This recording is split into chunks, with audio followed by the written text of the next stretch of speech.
It's probably a possibility, I don't know. A possibility what? That I could get it, I don't see why not. If he's getting it, and we are twins.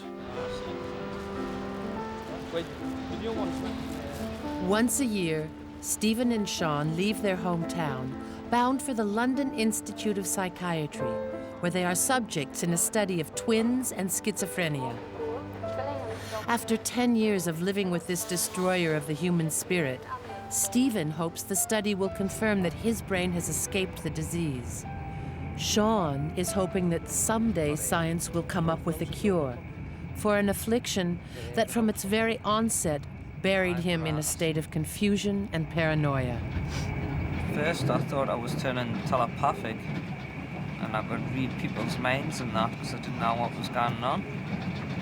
And then I thought it might be like spirits or ghosts or something. The first terrors of schizophrenia are only heightened by the victim's inability to comprehend the symptoms of onset. At first, Sean had no idea what was happening. Vivid hallucinations and growing paranoia convinced him that he was possessed. Soon, he believed that his own brother was part of a plot against him. As time went on, it got that much that he was questioning us all the time. And I thought, hold on, this is getting serious, He actually thinks that I'm saying things against him or plotting something.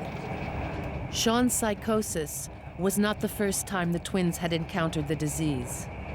When the boys were 5 years old, their mother was hit by schizophrenia and her sanity shattered forever.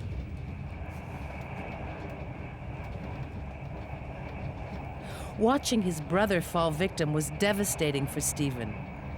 But it wasn't just lightning striking twice. Scientists now believe that schizophrenia is partly hereditary. Schizophrenia has its origins basically at conception. That is, it is a disease in which there's a genetic vulnerability. Having one parent with schizophrenia, Sean and Stephen had a 1 in 8 chance of inheriting the disease. But like 50% of all sets of identical twins with the disease, schizophrenia has struck only one of the pair, which tells us that it's more than just genetic. Genes mean that it's necessary to develop the disease, but not by themselves sufficient to develop the disease. There's something more that's needed. What is the more? The more has to come from the environment. At the London Institute of Psychiatry, Stephen and Sean are part of a study tracking 160 sets of twins.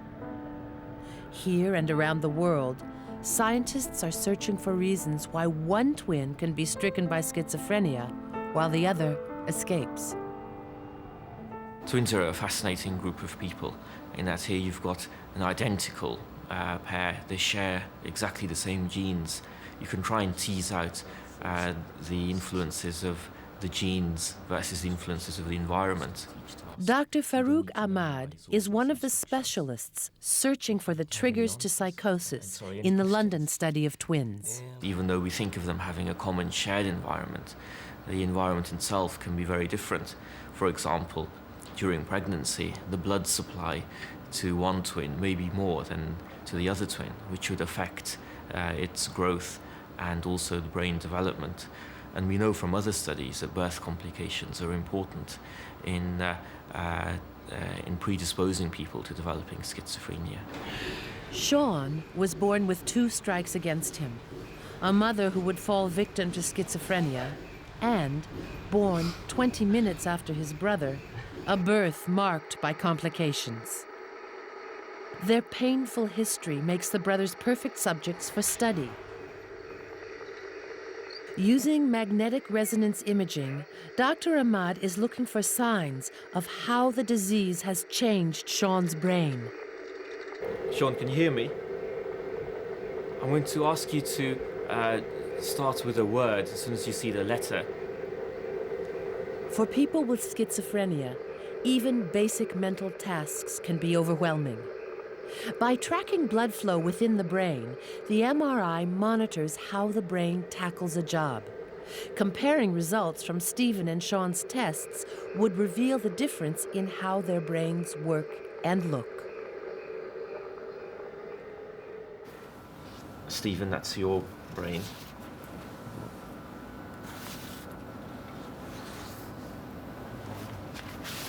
So I've got one.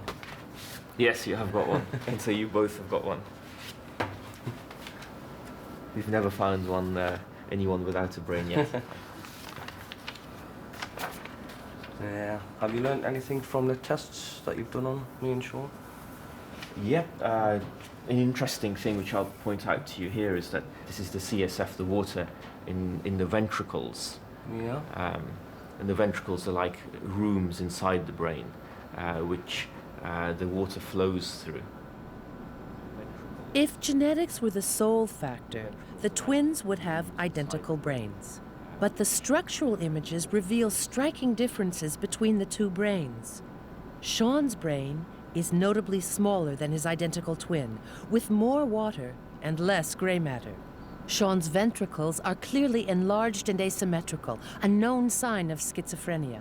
Whether the brain deterioration be a result of the disease or the medication is still unknown, but Sean is desperate for the process to be stopped. I think in terms of a cure, there's nothing which will cure schizophrenia overnight, and it's a combination of medication, social inputs, and psychological inputs.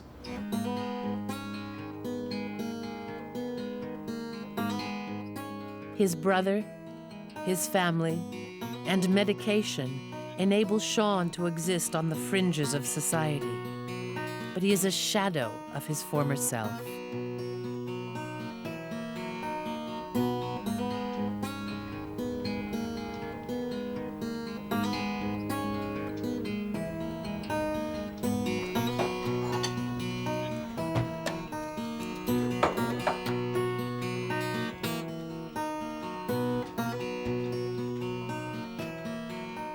What do you think about when you look at these pictures?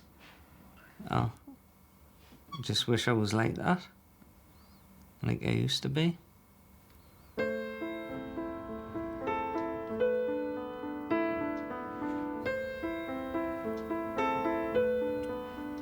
you think it's unfair somewhere? I mean, do you feel like just unjust?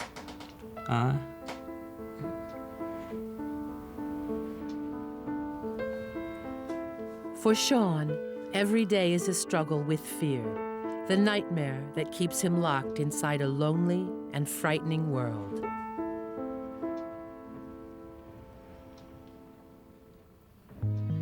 Insanity is an ancient affliction, perhaps as old as humanity itself. For much of history, the only thing as painful as the madness was the way mankind tried to deal with it. We've tried to lock it away, cut it out, shock it, or burn it out, but the nightmare refuses to disappear. Madness has always been with us. In ancient cultures, insanity was believed to be the result of a physical affliction, an imbalance of the 4 body fluids. The brain was the organ of the mind and susceptible to disease. But it wasn't until the Middle Ages that madness was proclaimed a sign of the devil, a punishment by God. Between 1460 and 1680, tens of thousands of mentally ill, mostly women, were burned at the stake as witches or heretics. Inhumane treatment persisted throughout the Renaissance. Victims of mental illness were cast into asylums and prisons, shackled and chained and left to rot in their own waste. By the 19th century, madness had become a subject for science. Still, new techniques for study, confinement, and suppression of lunacy were little more humane and no more productive than what had come before. With the 20th century and the birth of psychiatry, the disease of paranoia, withdrawal, and hallucination was defined and named. Schizophrenia, the affliction of the fragmented mind. Modern therapies like electroshock and lobotomy could still be abusive. Science had tracked the nightmare to the brain, but man was still determined to cut it out. The first real breakthrough in treatment came in 1951 with the discovery of neuroleptic drugs in France, powerful medications which diminish the experience of psychosis. Numbed by these powerful drugs, people with schizophrenia could return to a life outside of the walled institutions. But medication can only moderate the symptoms, the experience of a life lived in constant sensory overload, captive to a brain unable to tell the difference between what is real and what is imagined.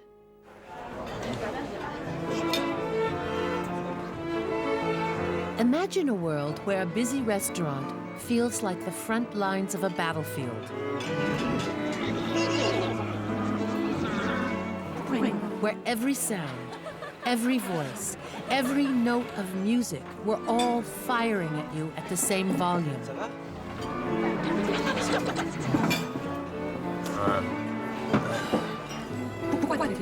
Ça va pas, toi? Ça va pas?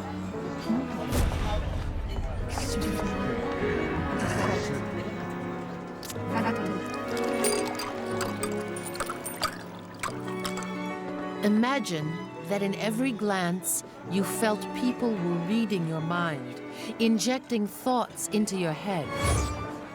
That all of those imagined voices inside of your head are screaming at once in a language you don't understand. Excusez-moi, monsieur, vous désirez un apéritif? Imagine living trapped in a world with no boundaries between self and other. No border between your own thoughts and the thoughts of others.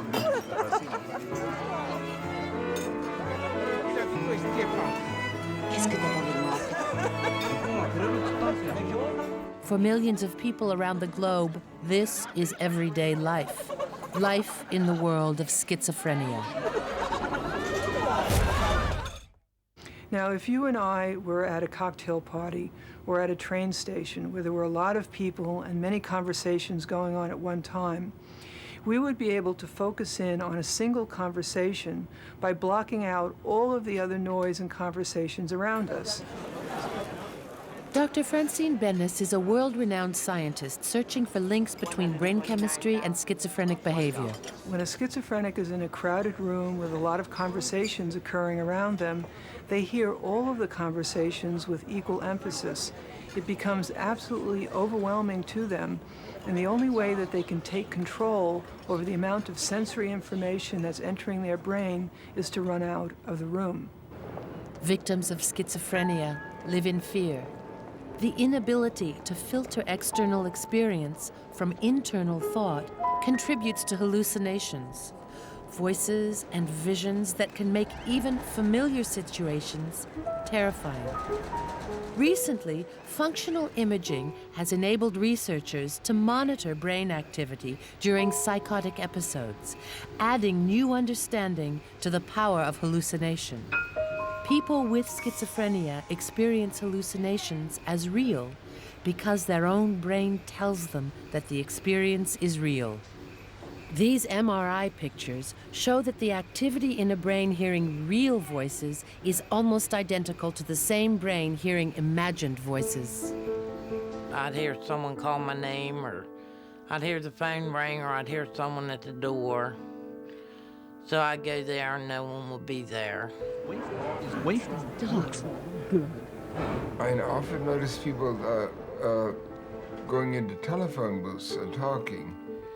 And then I began to hear voices that I thought were like calls being made to me.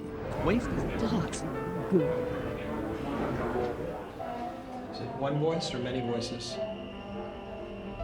It was several. Men, women? Does it make you feel bad, or can you pretty much ignore them?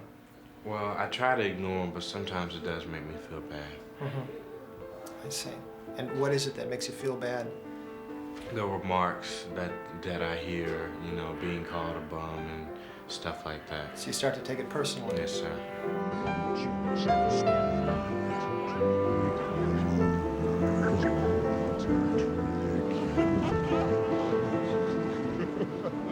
I hear, sometimes I hear voices I hear names that are talking to me, but the voices don't have names. I don't hear the voices. I don't know what the voices mean.